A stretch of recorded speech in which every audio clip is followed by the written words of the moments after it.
apa kabar kalian? Ketemu saya lagi Jen dalam channel Jena Tetaria. Kali ini saya akan memberikan materi wawasan ilmu farmasi tentang penggolongan obat. Tapi sebelumnya bantu saya untuk like, comment, dan subscribe ya teman-teman. Penggolongan obat kali ini saya akan membahas tentang berdasarkan undang-undang gunanya dalam tubuh dan cara penggunaannya, cara kerja dan sumbernya, untuk sediaan farmasi, proses fisiologi dan komponennya dalam obat berdasarkan Permenkes RI nomor 949/Menkes/Per/6/2000. Penggolongan obat ini terdiri dari obat bebas terbatas, obat wajib apotik, obat keras, obat narkotika, dan obat psikotropik. Adapun penggolongan obatnya, yang pertama obat bebas. Obat bebas adalah obat yang dapat dijual bebas kepada umum tanpa resep dokter, tetapi termasuk dalam daftar NAPSA, obat keras, OBT, dan sudah terdaftar, biasanya disebut OTC atau over the counter.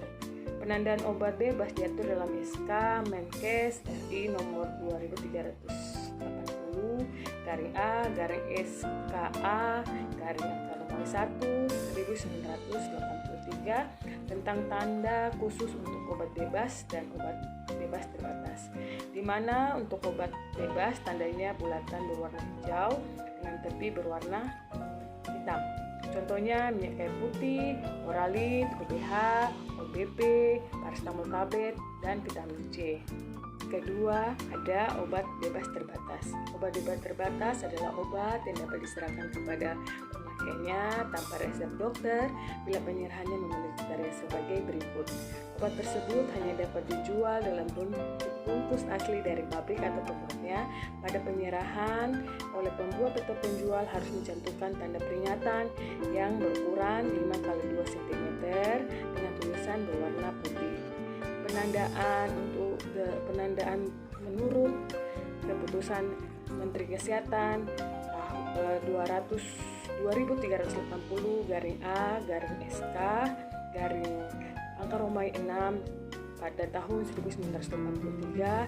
Tandanya berupa lingkaran biru dengan garis tepi berwarna hitam. Tanda peringatan pada obat bebas terbatas dapat kita lihat dalam slide ini. Yang pertama, nomor 1, awas obat keras, bacalah aturan pemakaian. Nomor 2, awas obat keras hanya untuk umur, jangan ditelan. Nomor 3, awas obat keras hanya untuk bagian luar dari badan. Nomor 4, awas obat keras hanya untuk dibakar. Nomor 5, awas obat keras tidak boleh ditelan. Nomor 6, awas obat keras, obat wasir jangan ditelan. 3, obat keras. Obat keras dalam bahasa Belanda disebut obat daftar G atau gevaarlijking, yang artinya berbahaya jika pemakaiannya tidak menggunakan resep dokter. Penandaan menurut Kemenkes tahun 2356 atau /A/SKA/3 pada tahun 1986. Tandanya berupa lingkaran bulat warna merah dan garis tepi warna hitam dengan ukuran K yang menyentuh garis tepi. Contohnya antibiotik, antivitamin, dan lain-lain. Keempat, ada narkotika. Obat narkotika adalah zat atau obat berasal dari tanaman atau bukan tanaman sintesis maupun semi sintesis yang dapat menyebabkan penurunan atau perubahan kesadaran, hilangnya rasa, mengurangi sampai menghilangkan rasa nyeri, dan dapat menimbulkan ketergantungan yang dibedakan ke dalam 3 golongan menurut PMK nomor 44/2019. Golongan obat narkotika ditandai dengan logo berbentuk lingkaran dan terdapat palang merah di dalamnya. Obat ini dapat menyebabkan ketergantungan, karenanya diperlukan pengawasan yang ketat, harus pakai resep, dan diharuskan membuat laporan pemakaian. Contohnya morfin, petidin, kodein, dan lain-lain. Narkotika sendiri menurut PMK nomor 44 tahun 2019 Golongan pertama tidak digunakan dalam terapi, hanya untuk ilmu pengetahuan. Potensi ketergantungan sangat tinggi, contohnya tanaman papaver, opium, kokan, dan ganja atau heroin. Golongan kedua dapat digunakan dalam terapi dan ilmu pengetahuan. Potensi ketergantungan sangat tinggi, misalnya metadon, morfin, opium, dan petidin. Golongan ketiga banyak digunakan dalam terapi dan ilmu pengetahuan. Potensi ketergantungan ringan, misalnya kodein. Yang kelima, obat psikotropik. Psikotropik menurut Undang-Undang Nomor 5 Tahun 1997 tentang psikotropik adalah zat atau obat baik alamiah maupun sintesis bukan narkotika yang berkhasiat psikoaktif melalui pengaruh selektif pada susunan saraf pusat yang menyebabkan perubahan khas pada aktivitas mental dan perilaku. Golongan obat psikotropik ditandai dengan logo yang sama dengan golongan obat keras. Contoh obatnya seperti diazepam, pentobarbital, dan obat yang lainnya. Golongan obat psikotropika terbagi dari 4. Golongan pertama tidak digunakan dalam terapi, hanya untuk ilmu pengetahuan. Potensi sindrom ketergantungan amat kuat. Kedua, dapat digunakan dalam terapi dan ilmu pengetahuan. Potensi sindrom ketergantungan kuat, misalnya amfetamin. Golongan ketiga, dapat digunakan dalam terapi dan ilmu pengetahuan. Potensi sindrom ketergantungan sedang seperti luminal atau pentobarbital. Golongan keempat, sangat luas digunakan dalam terapi dan ilmu pengetahuan. Potensi sindrom ketergantungan ringan seperti diazepam. Berikutnya, obat wajib apotik atau bisa disingkat dengan OWA. Obat wajib apotik adalah obat keras yang dapat diserahkan oleh apoteker di apotik tanpa resep dokter. Peraturan tentang OWA berdasarkan Kemenkes nomor 94/Menkes/10 Romawi tahun 1993 dikeluarkan dengan pertimbangan sebagai berikut. Pertimbangan yang utama, obat yang disilakan tanpa resep dokter yaitu meningkatkan kemampuan masyarakat dan menolong diri sendiri guna mengatasi masalah kesehatan dengan meningkatkan pengobatan sendiri secara tepat, aman, dan rasional. Kedua, pertimbangan kedua untuk meningkatkan peran apoteker di apotek dalam melayani komunikasi, informasi, dan edukasi serta pelayanan obat kepada masyarakat. Pertimbangan ketiga untuk peningkatan penyediaan obat yang diperlukan untuk pengobatan sendiri. Obat generik. Obat generik adalah obat dengan nama resmi yang ditetapkan dalam Farmakopedia Indonesia untuk zat berkhasiat yang dikandungnya, contohnya paracetamol generik. Berarti obat yang dibuat dengan kandungan zat aktif paracetamol dipasarkan dengan nama paracetamol, bukan nama merek seperti Panadol, Pamol, Sanmol. Tetapi produsen obat dalam negeri lebih banyak mengeluarkan obat meto alias versi generik dari obat paten yang telah habis masa patennya yang lalu diberi merek dagang.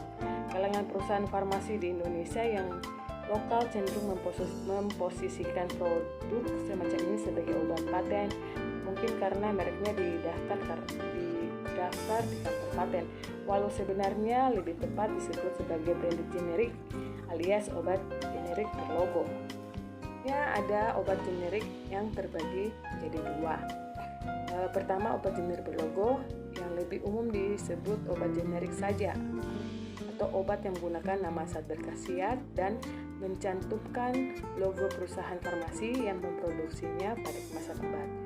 Yang kedua, obat generik bermerek.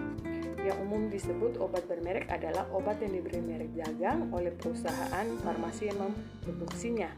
Paten adalah obat yang baru ditemukan berdasarkan riset dan memiliki masa paten yang tergantung dari jenis obatnya. Menurut Undang-Undang Nomor 14 Tahun 2021, masa berlaku paten di Indonesia adalah 20 tahun.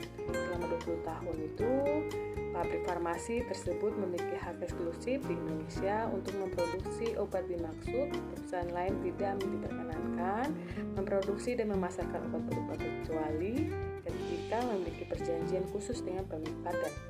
Setelah obat paten berhenti masa patennya, obat paten kemudian disebut sebagai obat generik. Obat palsu. Obat palsu adalah obat yang diproduksi oleh yang tidak berhak berdasarkan peraturan yang berlaku atau produksi obat dengan penanda yang meniru obat lain. ada obat asli dan obat-obat baru.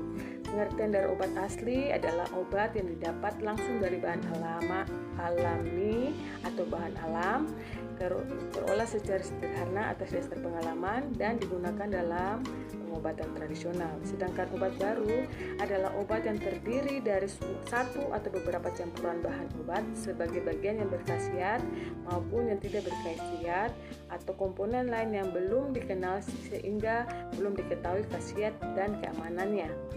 Kan penggolongan obat berdasarkan gunanya dalam tubuh ada 3. Yang pertama untuk menyembuhkan, untuk pencegahan atau mencegah, dan untuk mendiagnosis. Penggolongan menurut cara penggunaan ada 2. Pertama pemakaian dalam melalui oral diberi etiket putih, pemakaian luar melalui implantasi, injeksi, membran, mukosa, rektal, vaginal, nasal, colocation,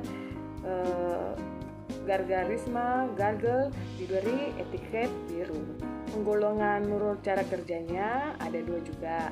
Yang pertama penggolongan menurut cara kerja yang pertama lokal, obat yang bekerja pada jaringan setempat atau topikal.